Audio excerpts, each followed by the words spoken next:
And welcome to the Gaz Williams Show. Hello, and thank you so much for joining me tonight. I am in Bristol, in England, the UK, and I am a music technologist and a musician. And what else do? I do all sorts of things. But tonight, I'm also an inventor as well, which there's a story that I'm really excited to talk about, which is I had an idea a few weeks ago, and now, just like I think it's about 3 weeks later, the idea not only does it exist physically, it exists as a product to buy in on an online shop. Whew. Okay, so I will talk about this story, and it's the story of the cable portals. Now, these are the cable portals here. I'll explain why and what that's all about. Let's just check things are working. Just streaming live. I stream live on a Wednesday evening, 8 p.m. GMT, if you are watching it in the UK or whatever that time may be around the world. I'm just checking that things are happening. And, okay, I just can't see chat anymore for some reason. Let me try and find chat. It's moved. Right. I'm assuming it's all working because I can't see anything. Okay, looks good. Okay, chat. Okay, I think we're good. Let's just see if we have chat going on. Sorry about this. We'll be rocking.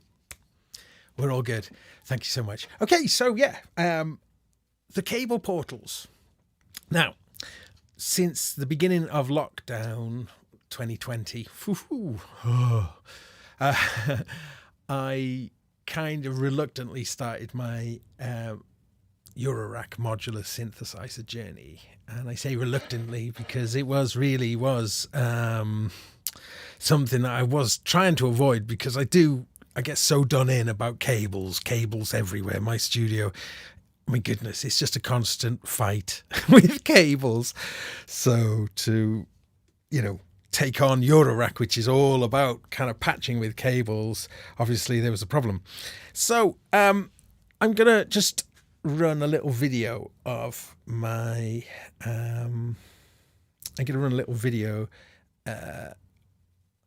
of what this live rig was like before. Okay. Let's see, all things being well.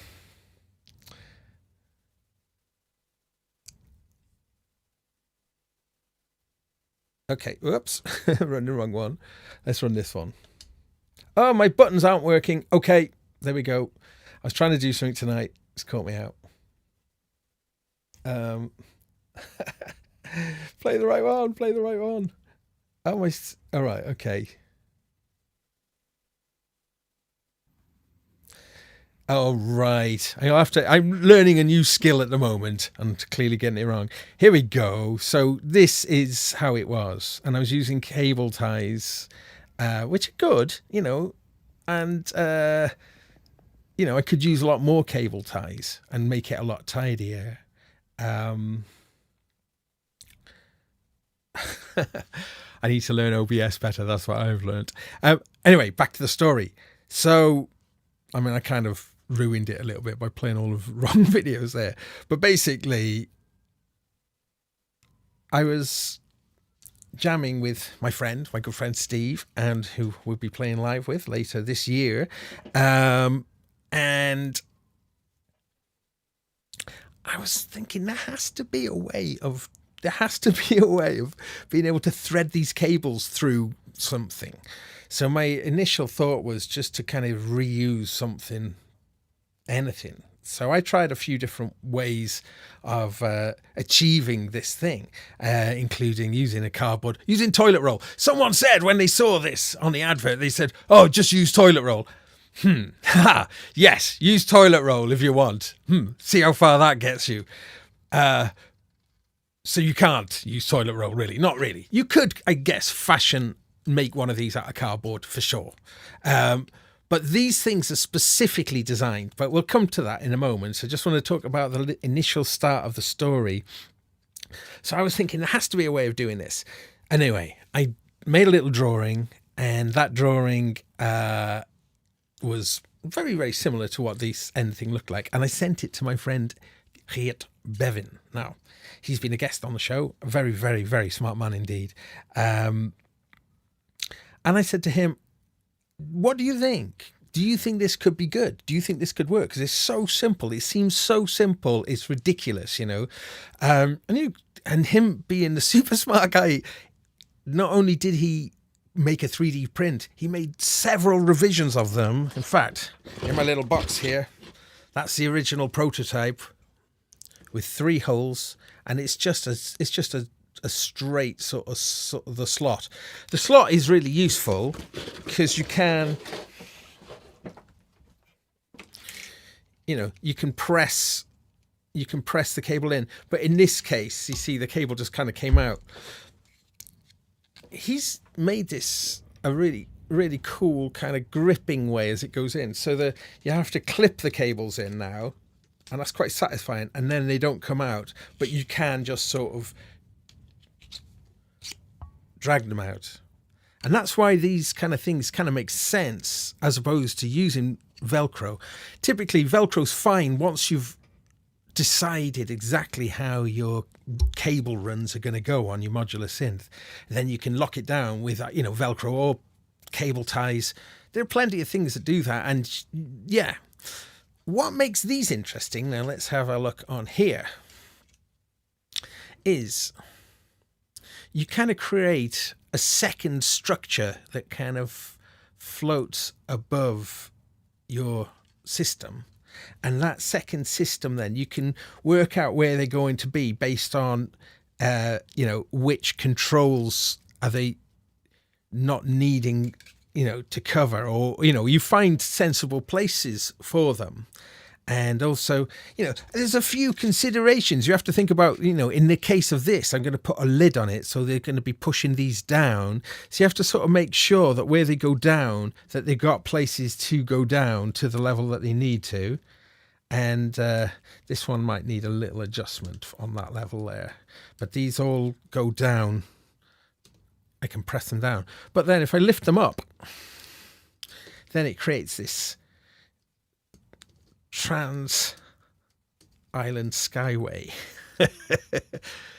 I don't really need this green one here, but I've got more. I've still got some more I could put on. So, but yeah, that's the kind of the gist of this idea. It's, yeah.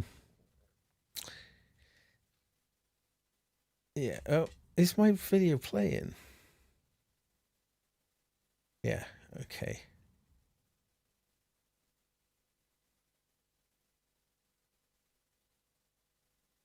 I'm looking at the stream.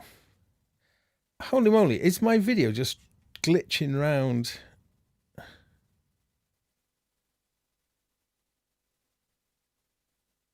Oh, you can see me. Okay. Well, I don't know what I'm looking at. Okay, thank you. All right, I'm trying. Restream has changed, and I'm out of the loop, so I need to do some homework. Right, okay. If you can see me, this is cool. I can't get the blooming comments. Let me see if I can find a way of getting the comments. They've changed the comments. Video seems fine there. Okay.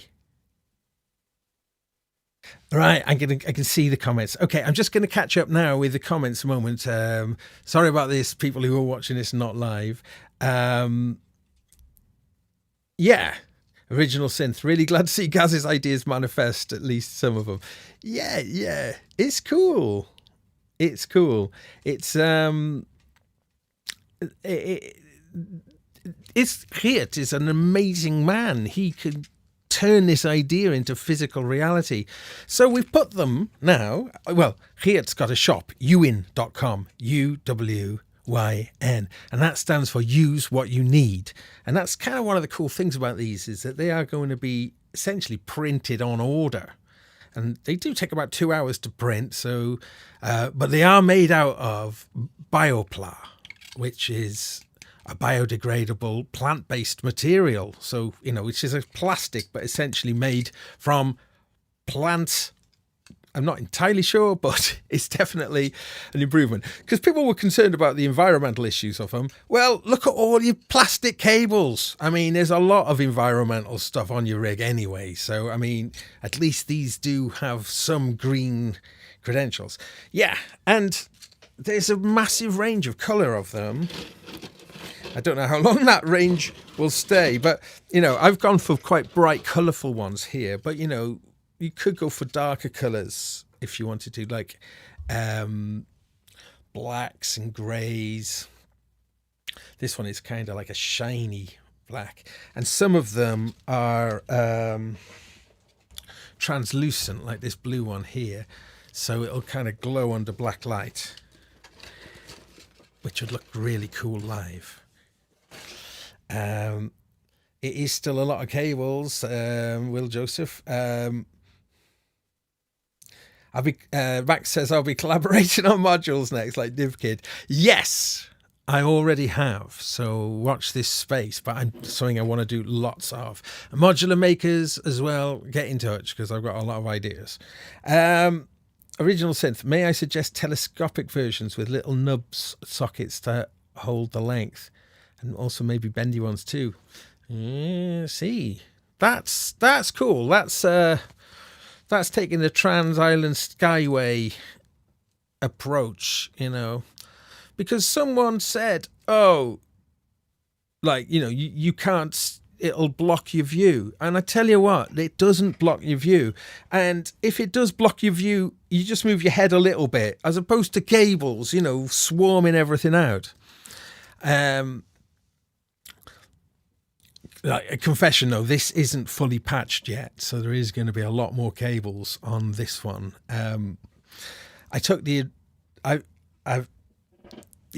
of the real difficult things with modular synth is sticking to the same modules, because I've got quite a few modules here now, so I can switch in and out different ones, and therein lies both the danger and the beauty of this platform, because you can keep on modifying it, making tweaks here and there. And I've been trying to not do that with this particular rig. However, there are little tiny tweaks to be done. And I'll explain some of that over the course of this little show tonight, because I want to kind of give a little, well, it's not all about cable portals tonight. Really, the reason these cable portals came into existence is this live. This is my live case, a Damaru case, very, very, very nicely made case, but it works like a briefcase. And I just want to, well, this is going to be what I do the gigs with. So I need to be able to, at gigs, I need to be able to get at the controls, So these cable portals, they really came into being with a specific purpose. And that's why I'm really delighted about it, because in many ways, I'd sort of just, did a bit of a genie in the, I'll click my fingers. I want this. Ta-ding! I mean, it's so fast, the process from idea to product. And I can't imagine anyone better than Geert, though, for doing the all the hard work, I just did the drawing, and now look what I've got. I've got a setup that's really pleasing me.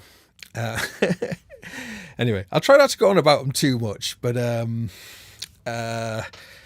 yeah, I am just super pleased. And when he then sort of started talking about them being available in loads of different colours, it's just like, that's amazing, I was trying to work out which colour they will have to be.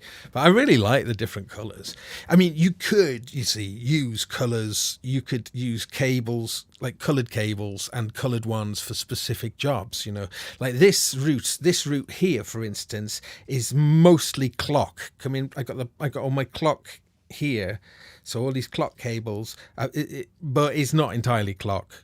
And, so maybe, you could kind of, you do your clock run. I've got here as well. This is sort of in part, I haven't quite I've got still a couple more to do on this one. A reset route, because the different sequences and the different elements in here that respond to a reset, for instance, I only want that reset that's coming from this module, the Pamela's new workout. One of the, there's 8 outputs there, and they can all be reconfigured. They're sending out gate clocks, and you can send them out so they're all going out at the same time, or you can do them in a whole different array, and you can also make those clocks waveforms. So it does a lot. But I've got the little expansion as well, which is called the PEXP, the BEXP1, and that gives me another 4 outputs at different clock rates, 1 times, 2 times, 4 times, and divided by 4.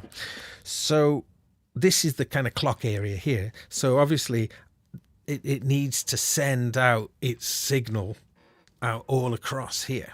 So this main clock route along the bottom here, and then it has to go different ways. Similarly, I got the reset coming around this way, and then that's got to go to different places. It's mostly wired in. I've just tried to wire this again today. Just going to check with the chat room. Sorry, chatties. I mean, it's there's a lot of good quality chat going on. So I went into Elevator Sound in Bristol today, which it's a really great shop. I was so lucky in Bristol to have it. But Elevator Sound, they have now got a European shop as well in Barcelona. So highly recommend Elevator Sound. They've been great. But also super dangerous, I literally can get there about 5 minutes, 6 minutes. However, they're brilliant there. And I took the cable portals over today just to show them briefly. What was I saying? Elevator. But Damaru, the case that this is, are being built in the basement at Elevator Sound as well.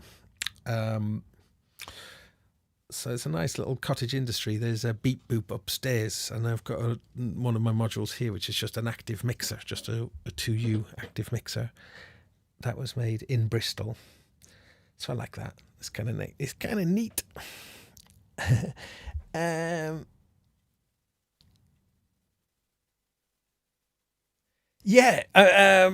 Wolffellow says the design is so simple you're tempted to make an STL file, but don't want to step on any toes. Do you know, these things, honestly, it's only a matter of time, I think, if they catch on, before you could just make them super cheap, but in that kind of mass-produced sort of way. These have got a nice embossed Ewin logo. Yes, I was thinking about Ewin, because it's like Ewin, use what you need. And then I was thinking about our Thai Unwin, use what could it be? Unwin, use what you need. Use not what you need. So Thai, use not what you need, and Geert, use what you need. But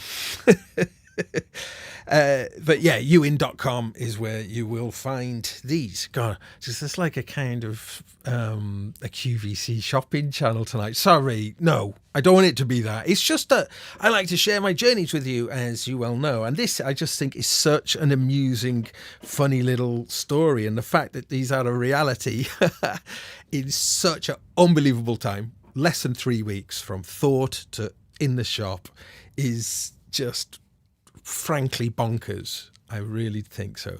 But the negativity and the comments, if anybody's watching this and think these are good, I'd really appreciate maybe go along to Synthtopia and to the comments of this article and just maybe, I don't know, just say something nice about them. If you feel that they deserve that, don't do that otherwise.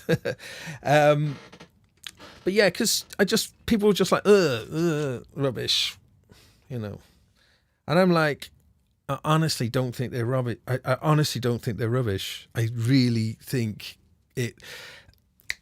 there's something else. They're really fun to use. Bingo. Ha! Take that, Velcro.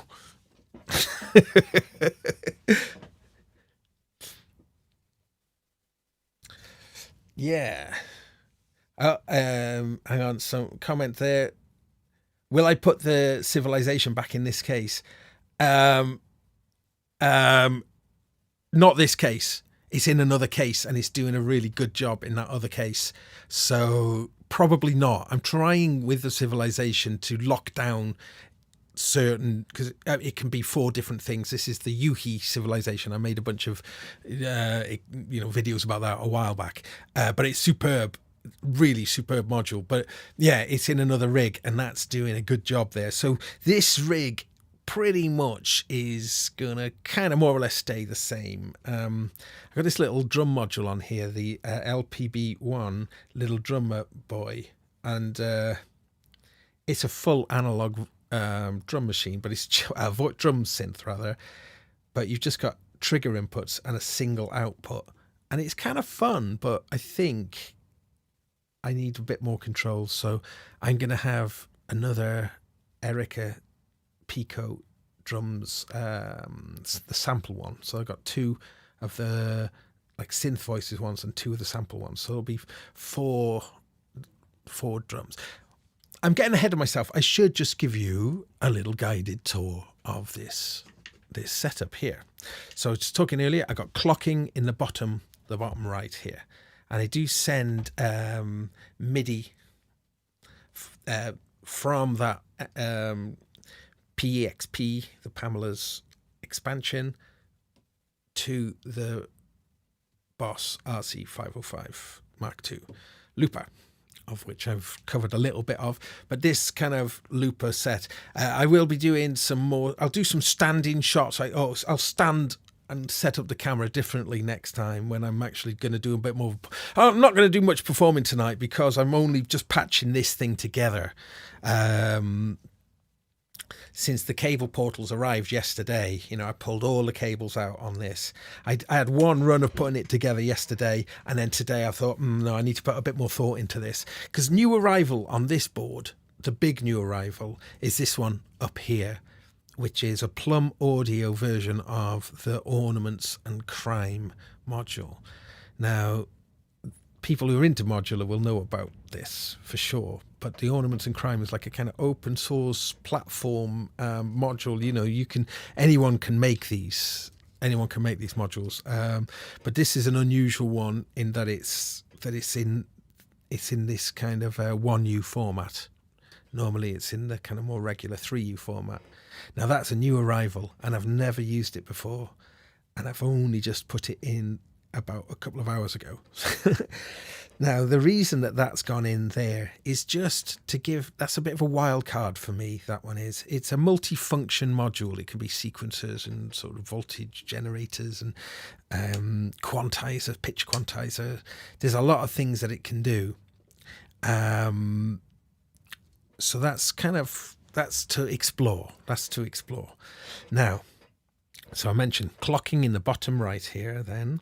In the top right, I've got my mix section where I've got my main mix controls, and that at the very end here, we can let's see if I go to this shot perhaps. Well, I can't really see it very well, but there's a module there that is called the Golden Master, and that's an output module, and that's quite an interesting one. I want to take a look at that one in depth on a future video, because what that one is essentially they've distilled the essence of the TC Finalizer mastering module rack unit from the 90s.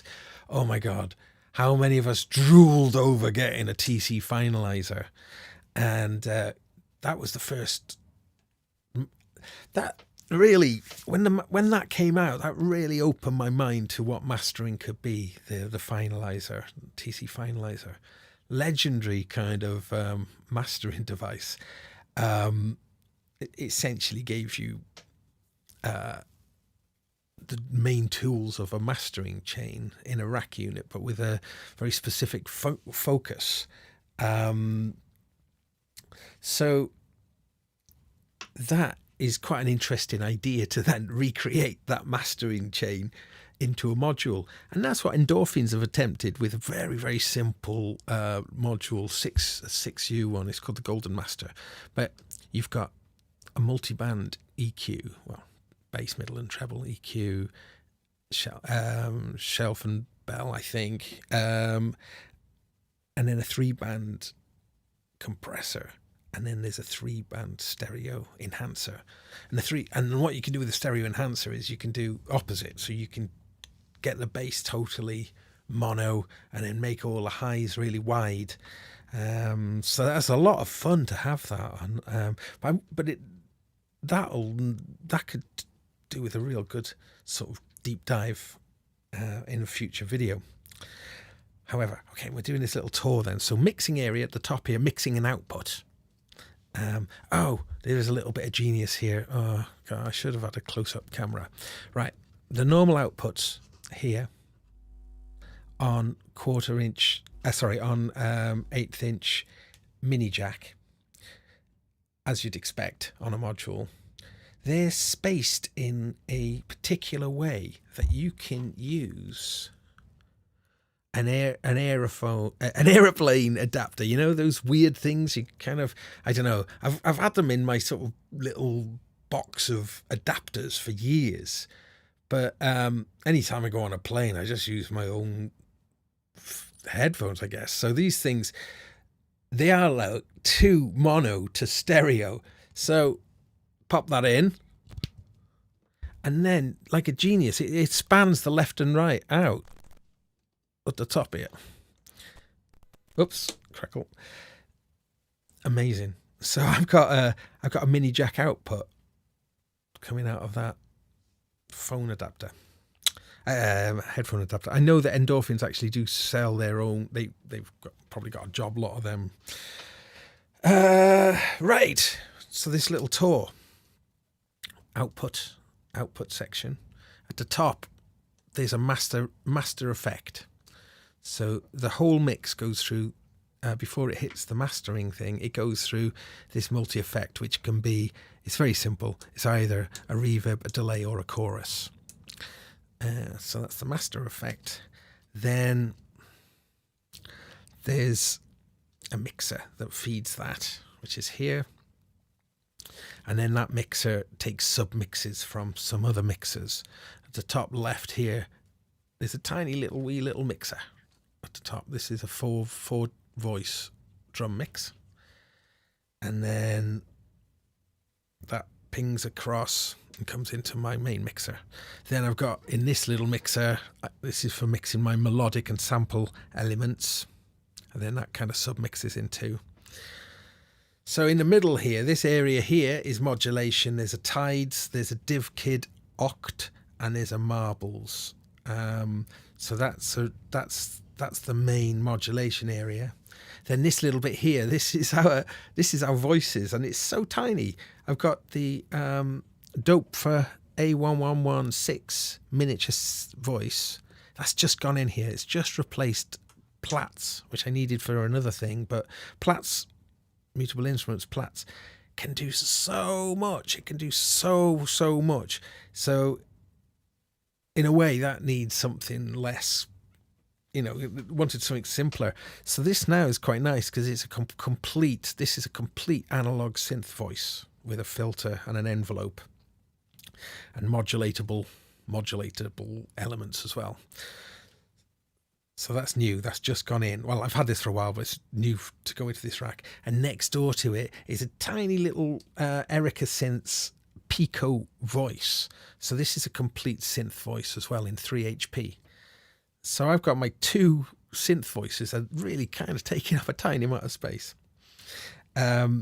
Next here, this is then our drum section, which comprises of these drum modules here, which, as I say, this is going to become another one of these Erica Synth ones that are being controlled by grids, Mutable Instruments grids, which is like an amazing rhythm generating jammable thing. Well, not rhythm generating, I suppose. It's more like a preset rhythm-y kind of manipulator. And I find this real fun, the mix of the drums goes through the Wasp filter.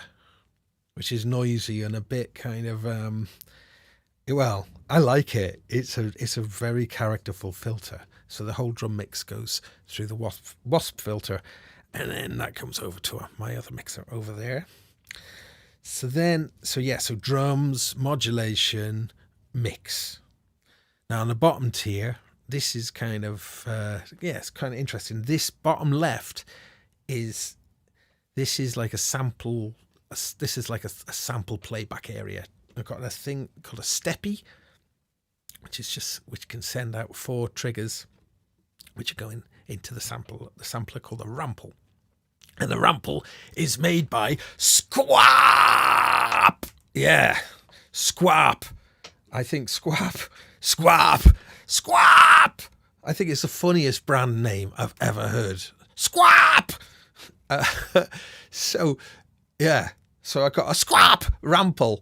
I've really wanted a Squap make that amazing pyramid sequencer, and they also make a sequencer called Hermod for Modular that looks really cool. But I'm trying to keep a bit more simple from a sequencing point of view. And speaking of which, that's what we got next here. There's a qubit bloom, and this is called a fractal sequencer. And then you can program in a 32-step sequence, but then it can generate new versions and using some sort of skullduggery. Then this section, which is the kind of chordal section, I guess, but also like textural, where the spherical wavetable navigator, the Soon I like to call it, the Soon is plugged into the Prism cube from Qubit, which is this is a filter with a delay. So this is a little section in itself. And then next to that is another thing in itself, in a way, which is beads from Mutable Instruments. So this is a granulizer, and this is currently taking its mix from the little mixer. It's got 2 outputs, the little mixer. So I got the little mixer going through. There is a little bit more to mention. This little mixer, its outputs got 2 identical outputs, one of which is feeding beads, the other of which is feeding an endorphins Milky Way. So this is carrying our samples and our voices. Then that goes up into the Milky Way, and then the Milky Way comes out in stereo into our little active stereo mix, which is also taking the mix of the Prism and the Soon, putting them together and then bringing them in as well. So that's it. So what that means then across this whole rig then is, in a way, you could kind of think of it almost like a groove box, I suppose, because, I've got drums, bass, lead, chords, samples, and a whole load of ways to manipulate them. And, thank you, Wagyu. What's this question? How about portals in transparent material to help tracing signal flow through them of same color cables? Yeah, great idea. Some of them are kind of almost transparent. Yeah, these are transparent, actually. This one, you can see the cables through it, but but fully transparent. I'm sure that's doable. I better just catch some more messages. So Poor Fry, we personally not fond of the rample, but you love the ALM squid sample. Yeah, I was that was I was toying up with that one. My reasoning for the rample was, rather than it being a sampling kind of thing, I quite like it as I prepare samples for it, and that's what I've been doing. I've been making my own sample kind of sets for it. There's a little micro SD card on there, and it can do some cool things. I wish it had a cool time stretch. That would be really cool, but it doesn't. Other than that, it really is pretty funky. I'm enjoying it. I got to grow more into it, but it is fun. In fact, speaking of growing more into it, I really need to, grow more into the whole thing. There's almost an argument for kind of getting somebody with a special tool to replace all the screws and put in special locked screws, and you only see them once a year.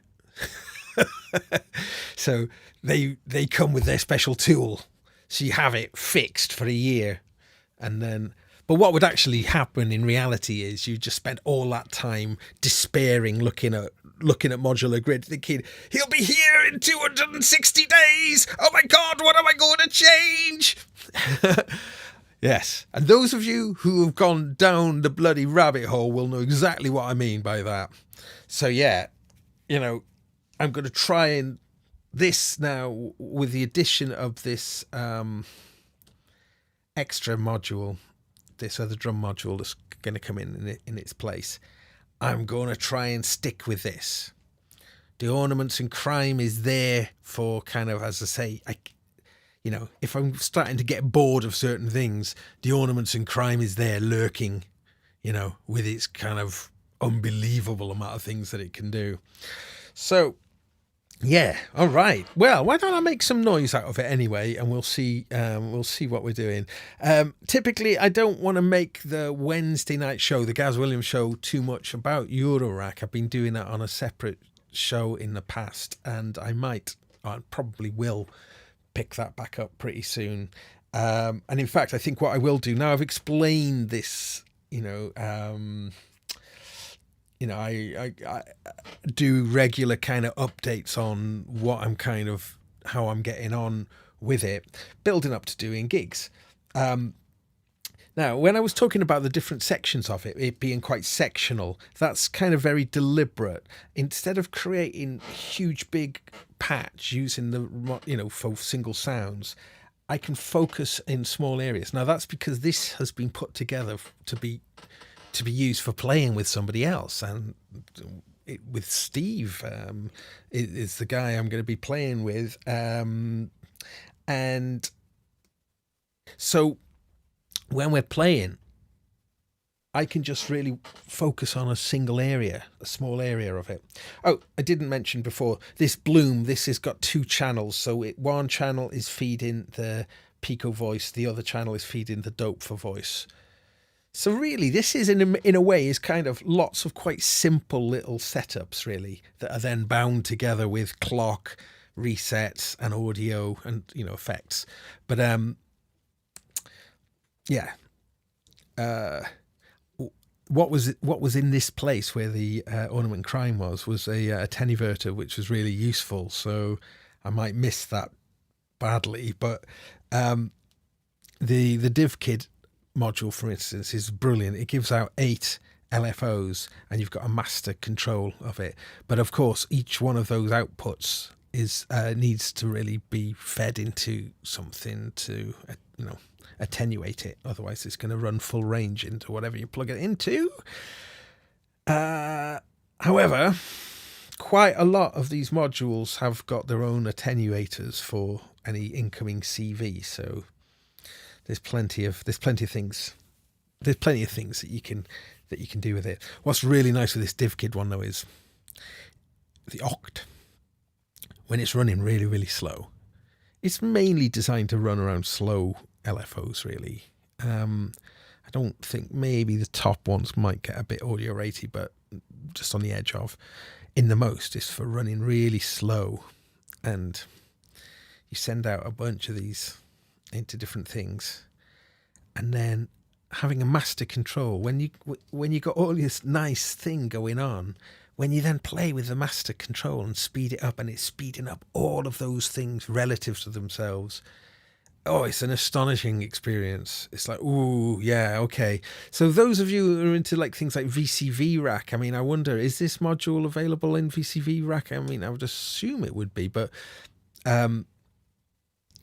it's things like that, which is quite a modular synth notion in a way. You don't typically do things like that on a more traditional synth. When yeah. This is the thing. The modular environment allows for really interesting ideas to kind of to permeate, and yeah, Anyway, okay, I said I'm going to make some sound. I'm procrastinating. Now, the PAM has got a yellow button here, which is the start stop, and that is the start stop of this system. And also the looper up above as well that'll start it running as well. Horsevalves are saying Instruo is back in VCV2, so I'm assuming that you can then. Marek M says there are flying attenuators available, or a simple DIY project using a small 10k pot. Yeah, I mean, I was thinking of a really kind of sophisticated version of the cable portal with like jack sockets that you can plug into, and then take them out and have like having actual attenuator controls on it. Geert, if you're listening. But anyway, but I think coming back to the cable portal in a way, because just the fact that you can create this like ring road and like a map, and then I don't think you do that so much with Velcro. I think the length of these makes these runs more apparent. And this is almost just I didn't know that this was going to necessarily be the case, but that's what I really, really like about them. I feel I've got this, these really nice openings into these places, which it was just constant battle before. Okay, here these ones are bugging me a little bit, so I might just see about taking them on a little mission. Yeah, this is a good example actually. So that'll go up, and I'll just feed them up and through there. Yeah, feed them through that one. In that one. Yeah, feed it through the sides.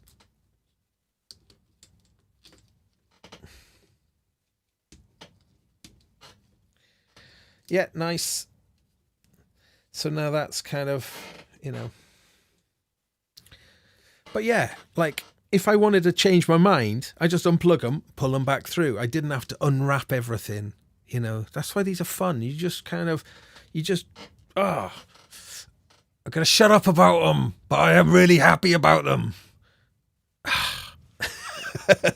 Geert, you are an incredible, incredible human being.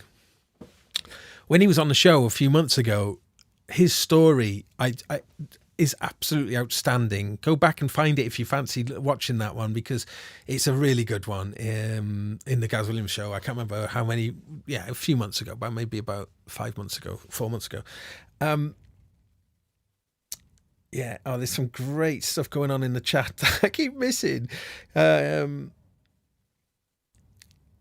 about D-beams on each cable sausage? So this cable sausage I'm kind of been missing out on now. I'm going to have to read through all the chat.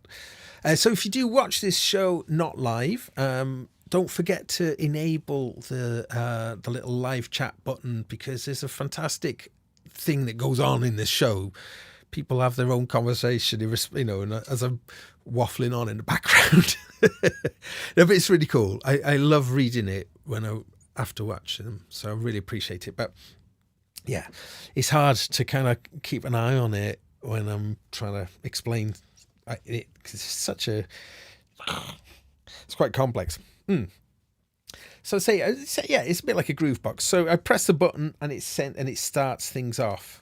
So now if I flick my drums in,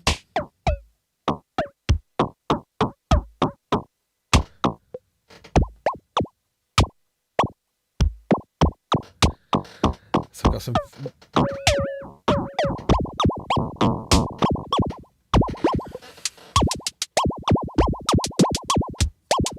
Oops.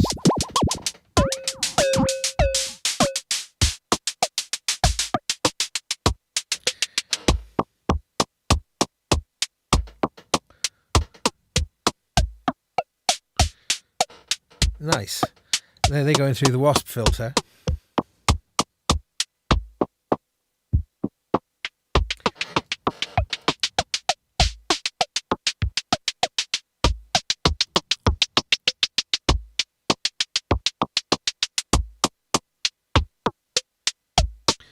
Oh, I haven't got anything going in the CV2. So the Wasp filter has kind of got a low pass that crossfades into the high pass, which sounds like this. Let's put the filter down here somewhere.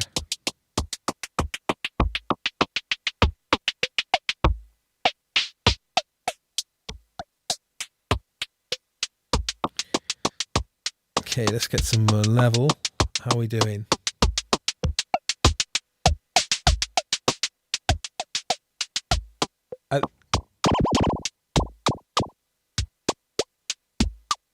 It's a bit random what I'm doing with the drums because I've just but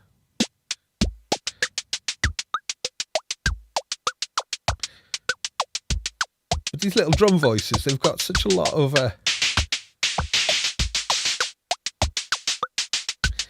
they got such a lot of sweet spots within them.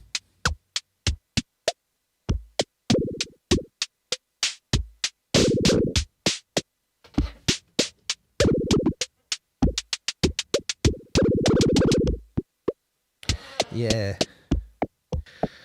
So the filter. Oh yeah, let's put that back down to low pass. Let's have a level control as well. So let's just push things harder into it now.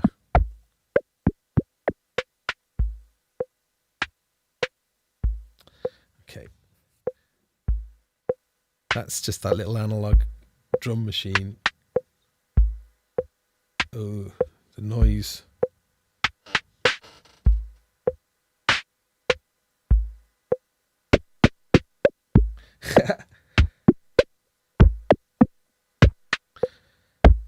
Let's get some, let's double this up. Oh,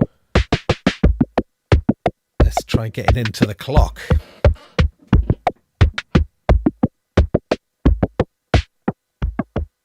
Okay, sorry, I'm getting carried away there. As I said, I've just patched this up now. Let's see.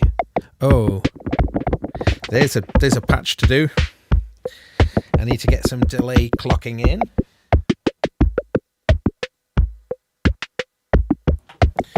So typically what I'm doing then is I'm just like looking at different cable lengths and I'm looking at the journey. I need to get, let's just stop this now. I need to get from here to here. So to do that I think I'll do it via this green one. So I'll come out of I'm going to come out of the ×2 clock. Oops. And then, yeah, I reckon probably, actually, because I've got a little bit extra cable, so I'll go up. See, just press them in like that and patch it in. Yeah. Oh, come on. I mean, that's better than Velcro, isn't it? I mean, how much more kind of how much more effort would that have been with Velcro? But saying that, you see, I might like that clump by there, like a little Velcro tie. So I reckon a bit of Velcro maybe here as well, like some Velcro spots as well. You know, a combination would be kind of cool.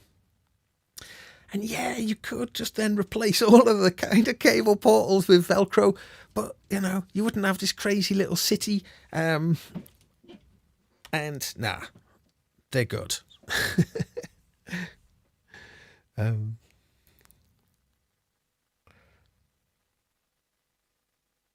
Yeah, so right, so yeah, so we've got my little drums, and I quite like this.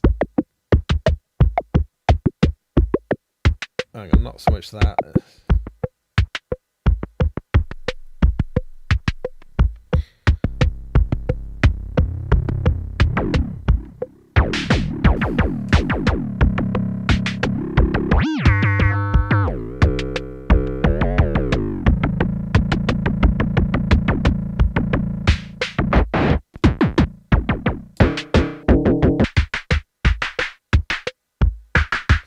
Having them both set to like both these kind of like snares quite nice.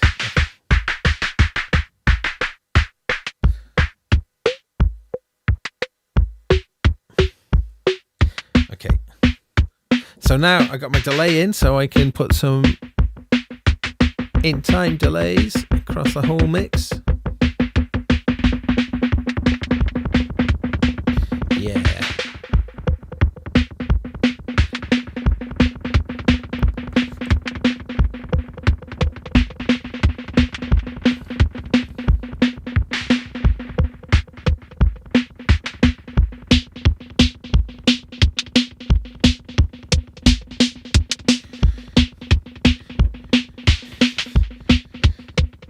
Okay, let's see what's happening over here.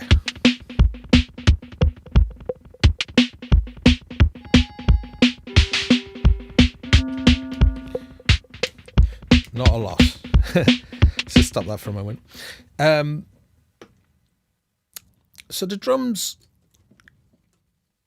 I can do quite a lot of stuff with grids in terms of, if I want to, let's start the drums up like this. I can just take it down. Let's take the layout for now. I can get to a really simple kick pattern like that for really. And then I can start adding more.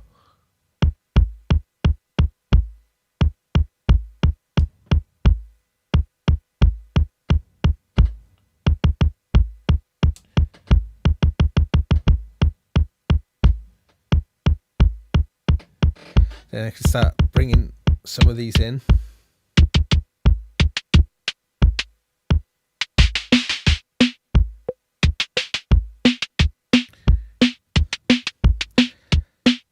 The chaos control, then this will just play this particular kind of pattern. I can move around, find slight different variations in the pattern. And these are CV controllable, so we could have these moving around.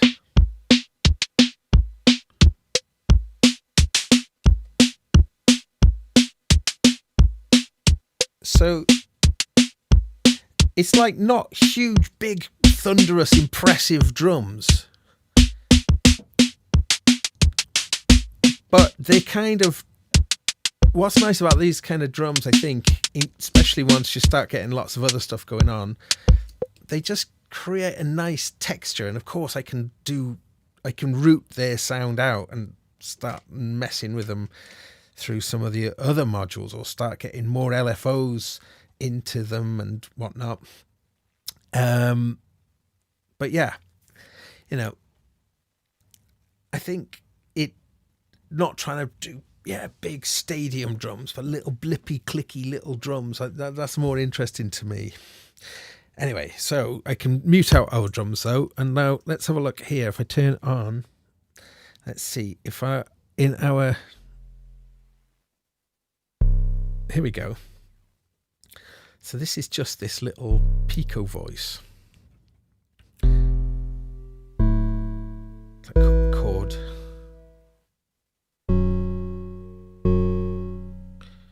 But it's got a great sound actually. I love this thing. So there's about, I think, is it 8 different voices that it's got. It's this thing here. There's only 3 controls, but one control, there's a button that does allow you to access another parameter. Let's just, all right. So these notes are coming from a little sequence here. So I could,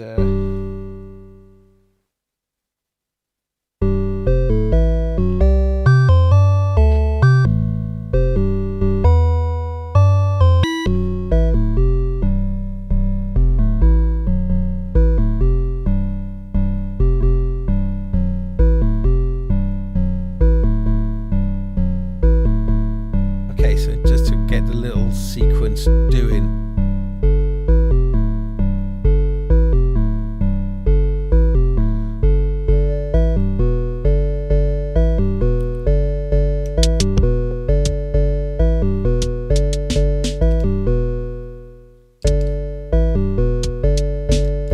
I'm just going to restart. So this is where I need to check the resets. The restarts, I want the sequences to start.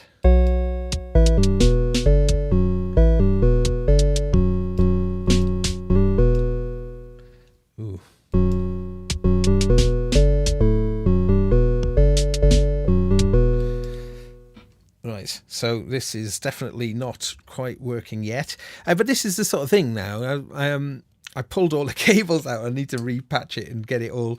You got to make sure that the resets. Yeah, here's a little thing actually.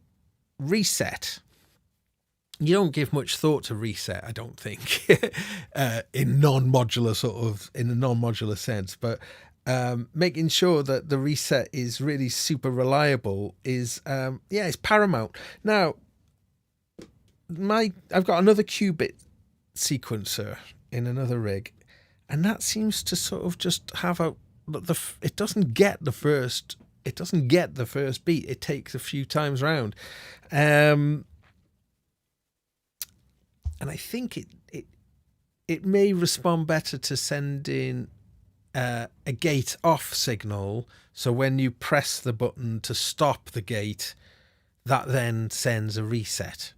So you can do it in two ways. Either when you press the button, so you start the clock, at that same time you send a reset message. So that reset message should reset the sequencer as it receives the clock, so they move together. But I think if the reset message is slightly behind the clock speed for whatever reason, maybe it's like a tiny digital, I'm not sure, but it'll do the first clock move and then it'll get the reset to reset the sequence. So when you press the button on the palms to send a single reset, it's basically when you press the button, it sends just like a kind of gate on and off. So it's how that's interpreted. Things like that. Not particularly interesting, but those are the kind of those are the sort of dilemmas about trying to make multiple things all kind of play nicely. Okay, so I'll check the reset between the grids and the steppy and see how they sound. So let's just take that out for a moment.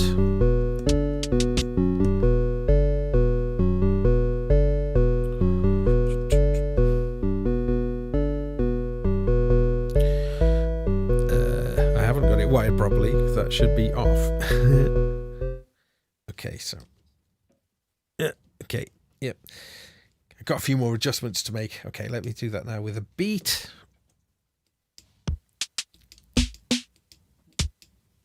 The culprit. I haven't yet put the reset in to the grids. So here, this is a little journey. This is a mult, and this mult it's a powered mult. Takes the reset, and it's currently sending two places, which is to the steppy and to the bloom, but not to the grids. And but even though that's a short journey, actually maybe. I'm trying to think ahead now. I want access to this. So if I start patching too much across here, it's going to inhibit the access. So I might do this, where I'd go the long way round, and then just because I can, and I got a long cable.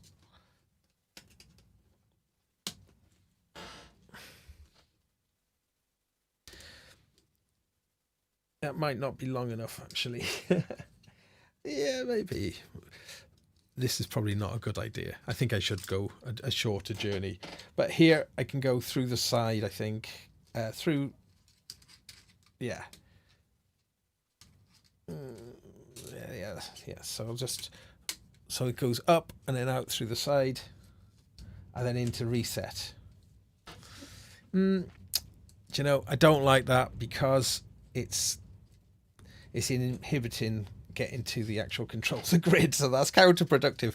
But neatly shows that we can just get our thing back, whoop, like so.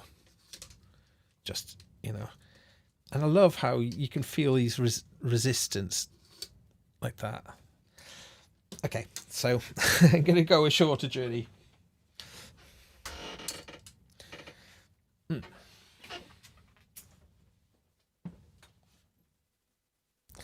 But I'm finding that pretty much any distance, any sort of journey. Now, this is probably a good length now for that. So it's going to go from here. Well,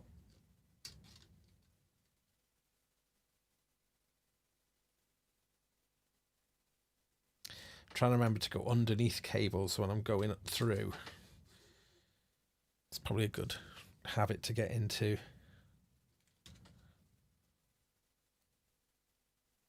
Yeah, put them under when you're going through. Put them under into reset. Well, not sure about that. No, I think that could be better. So I know I straight away can see how it can be better. It can.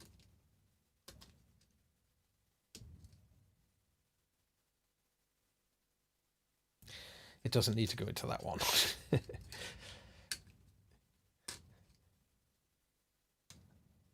Actually, it can go through the whole. It can go through the whole of that one. So just click it in.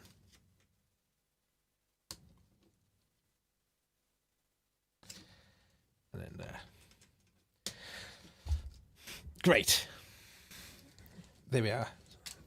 So it's things like that, I suppose. That's a kind of that's an example of this workflow, which is brand new workflow to me, like literally yesterday. Okay, I like that. So I've got my reset going now, so I can check. Yeah. Let's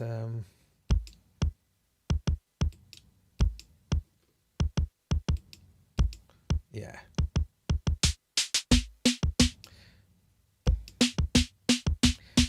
So what I'll do is now on my sampler, the rample from Squap, the steppy is a really quite simple but quite ingenious little one. You've got 4 channels, and each can be, you can do up to 32 steps, 4 pages of, 64 steps rather, 4 pages of 16. So I choose, I'm in channel 1. Let's put the rample. I've just put the rample just to a default kit, I think, at the beginning. And then, and I'll just do like a 4 on the floor kind of thing.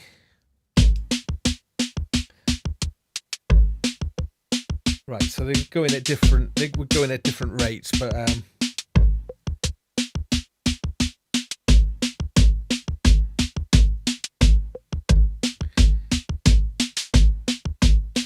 so just take out the second ones there.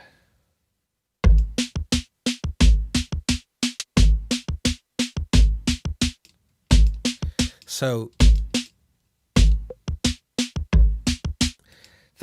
that's working. That reset is working. Now let's try bringing in that little.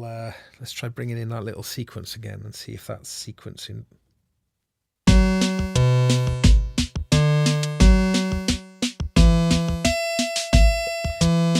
What on earth is that? It's just a.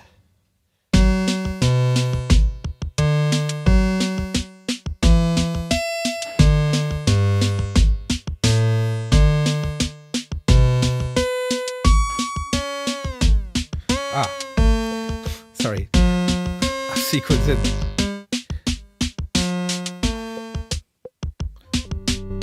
Okay, now if I have the right one up, here we go.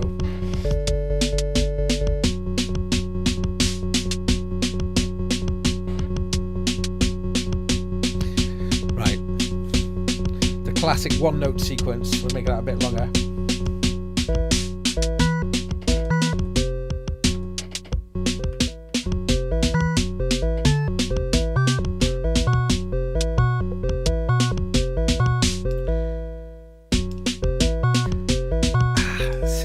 That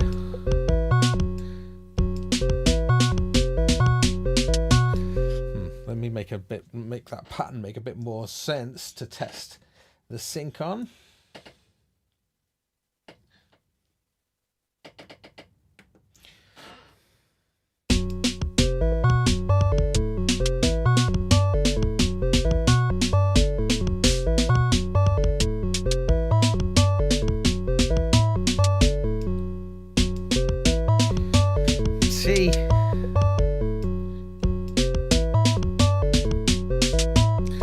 It's it's just like that hesitant first step.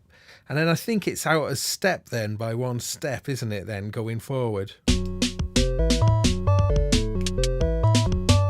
Actually, if I just have a single beat. Yeah, look. I got it that time. I should let's take the top drums out. Let's look at our sampled drums playing.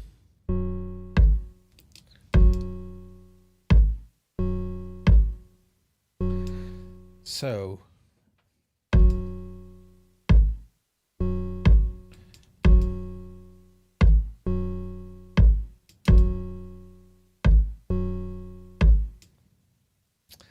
let's just make that drum loop, that drum.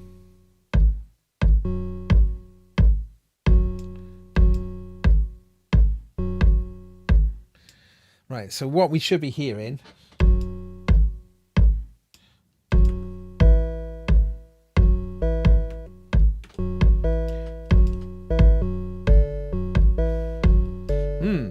so something is amiss with the clock going on here. Now let's see what's happening, just in case we're sending something screwy from Pam's. Sorry, that's quite boring, isn't it? But these are the sort of things that I'm finding you need to kind of, once it's all set, it works pretty cool. But that delayed downbeat there.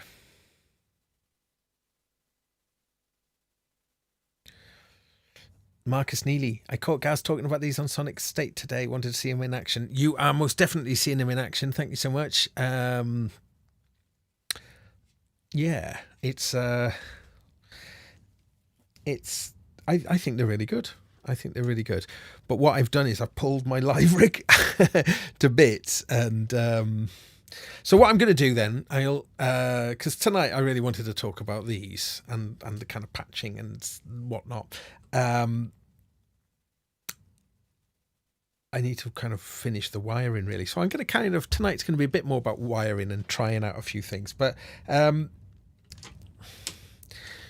this has become like maybe my favorite performing sort of module, and I really should try and show you something with this tonight as well. Maybe I could do that now. I need to figure out with Bloom.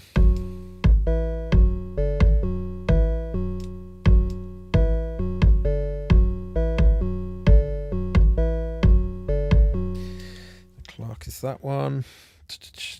3. Let me just check. 3. Yeah, see, it's saying clock 1 speed. Let's try giving it a faster clock and see if it prefers a faster clock. Maybe. Now if I divide this time down. Okay.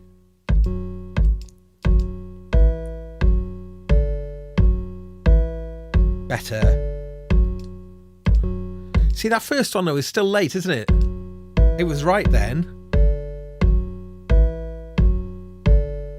So that's tight. They're working tight together. So if I change the tempo,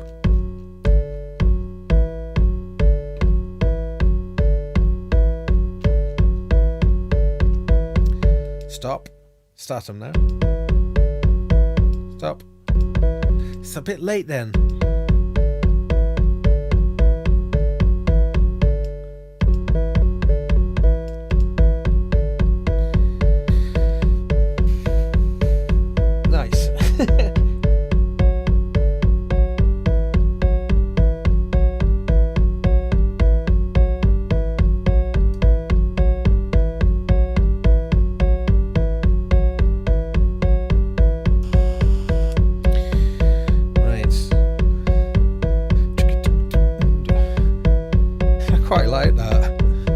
See what our drums are doing on the top.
Oh yes.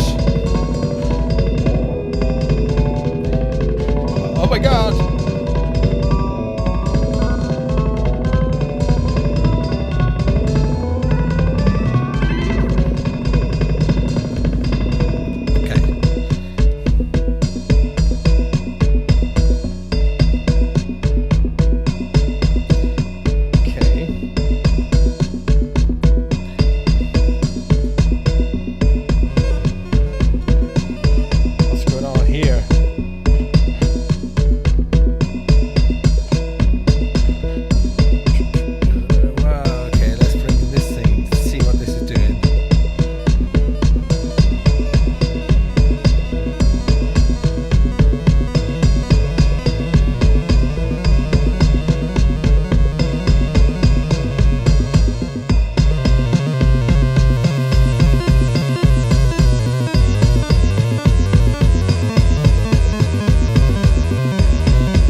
Horrible noise.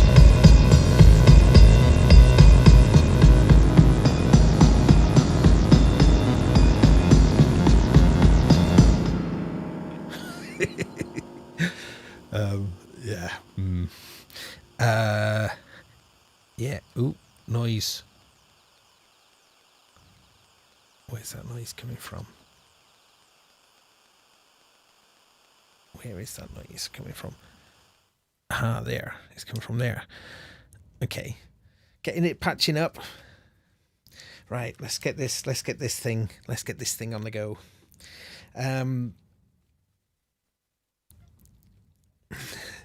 Oh, I know what I was going to do. Let me just go back to that horrible noise a minute. And I'm just going to do something really manic. Beware. Spousal beware.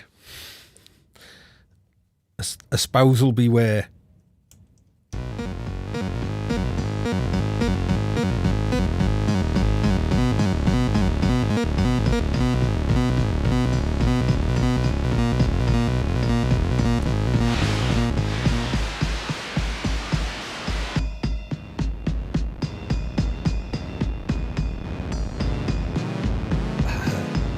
I know.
Yeah, I mean, you know, that was a bit daft, but you can go in loads of different directions with this thing. So let's get this on the go. That's what I did say I was going to do. And what have I done? I think I might not have plugged this module in. I've done that before. Oh no, hang on. No, it's not that. It is not that. Let's get this working. Dun, dun.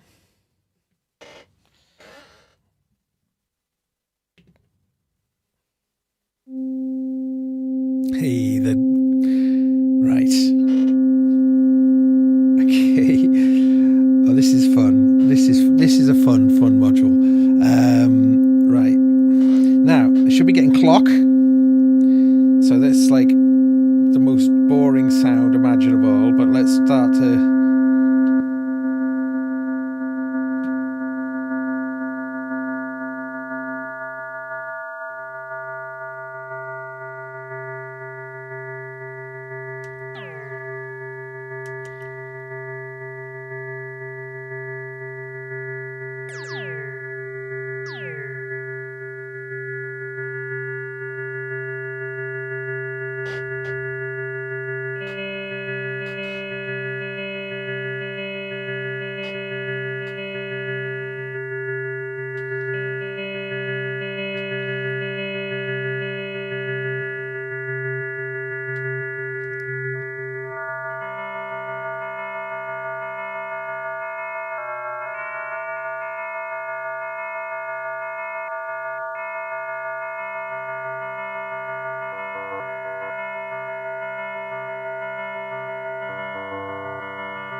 All right. Yeah, I haven't patched it all yet, but it's kind of come in. But yeah, for me, I think what I need to really start kind of really learning about is like transitioning really smoothly from section to section and being able to kind of create a sense of almost song structure out of, in a jam. But yeah, thank you everybody for joining me tonight. I'm going to probably sign off now. And thank you for seeing in the inaugural launch of the cable portals. I hope you like them. Yeah, I've got, as I say, there's a lot of patch points. In fact, I love patching this one up, which I haven't done yet. In fact, Marbles and these two together are really great fun. In fact, it's the trilogy really is this, and this. And that, for the last few months or so before I got this case, I had a small palette case, and that was the kind of main focus. And that was the most joy I've been getting in my whole kind of Eurorack sort of journey. So I need to reconnect a little bit to what I was doing with that, which is something I want to do. The drums, work in progress, shall we say, but being able to kind of augment it with kind of crazy samples and things, that's really cool. But a big use of the rample for me though as well is going to be for doing things like this, where I can go to some of my existing recordings. Let's see if I can do this now.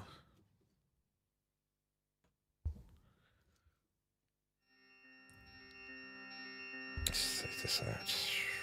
Let's take this out. And then let's just play.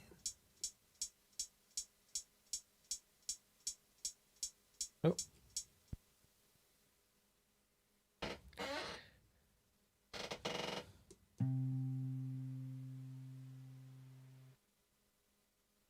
Oh yeah.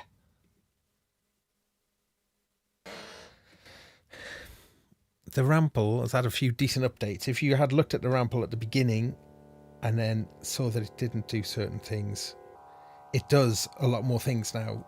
For example, you can play stereo samples on it now. This is a stereo sample, but I haven't got it rooted in stereo.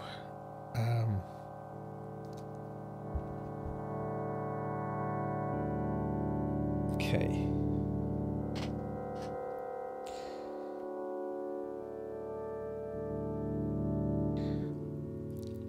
Yeah, so I'm going to do this a moment.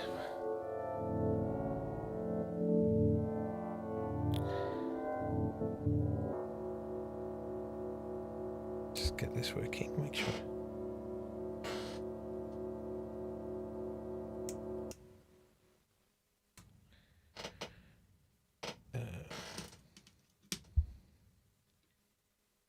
Get that.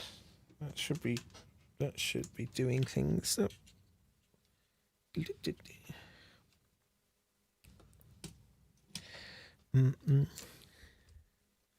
I might leave this over tonight though and just kind of quit whilst the going's good. Oh, I see what I've done. Yeah.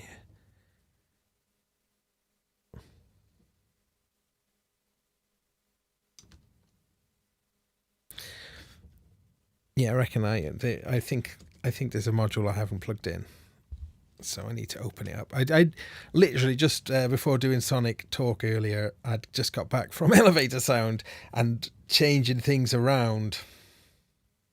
So yeah, I'm gonna probably quit. Maybe I could do Shrink. Maybe I'll do Shrink more with this and then do a little play out. So okay, I'm just going to finish off then tonight. I'm Gaz Williams, as if you didn't know that already. But please consider subscribing, or even consider clicking like for this video if you did indeed like it. If you didn't like it, if you could click like, that would still be very nice, because I'd like this particular episode because of the cable portal angle. Not so much any of the musical quality. More on that. I want you. I'm going to do some cool stuff for you soon. Once I get, this is my. I got that. I switched that drum module out. This setup. Then I'm going to start really focusing on and trying to get some of my musical chops over onto this. But yeah. So. I'll be back hopefully next Wednesday. I have every intention to be here next Wednesday for another show. So I might actually just I might do another thing with this and the looper next week. Saying that, I have got something very nice up my sleeve that I want to show you. Maybe I'll do that next week. Okay, I'm going to keep you guessing. So come back next week, 8 p.m. GMT for the Gaz Williams Show.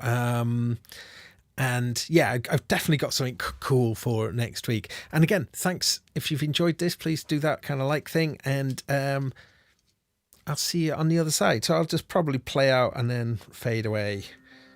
All right. Bye for now.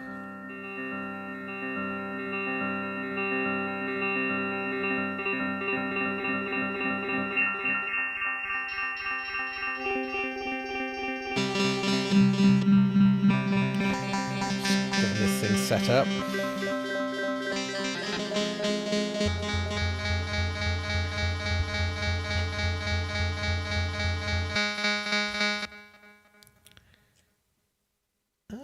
Okay. All right, we're in business then.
All right. Thanks, everyone. And if you stuck around, that's cool. So yeah, I'm gonna be definitely playing more of this kind of setup in future episodes. So please join me. Got a really nice guest booked in March, and I have some other guests who've been chomping at the bit to come on. So there's definitely going to be more cool things happening. But I definitely want to be doing more actual performing and chronicling, I guess, this kind of stuff. That was a good little example there just at the end there of just like really focusing on a very small part of this, and you know, that's a big part of this. Okay, thanks everyone, and I will see you all very soon. Take care, big love, and keep the peace and all the good stuff. Be kind to people even when they don't deserve it, and don't forget, click that stinking bell. Let's wheel out all the cliches.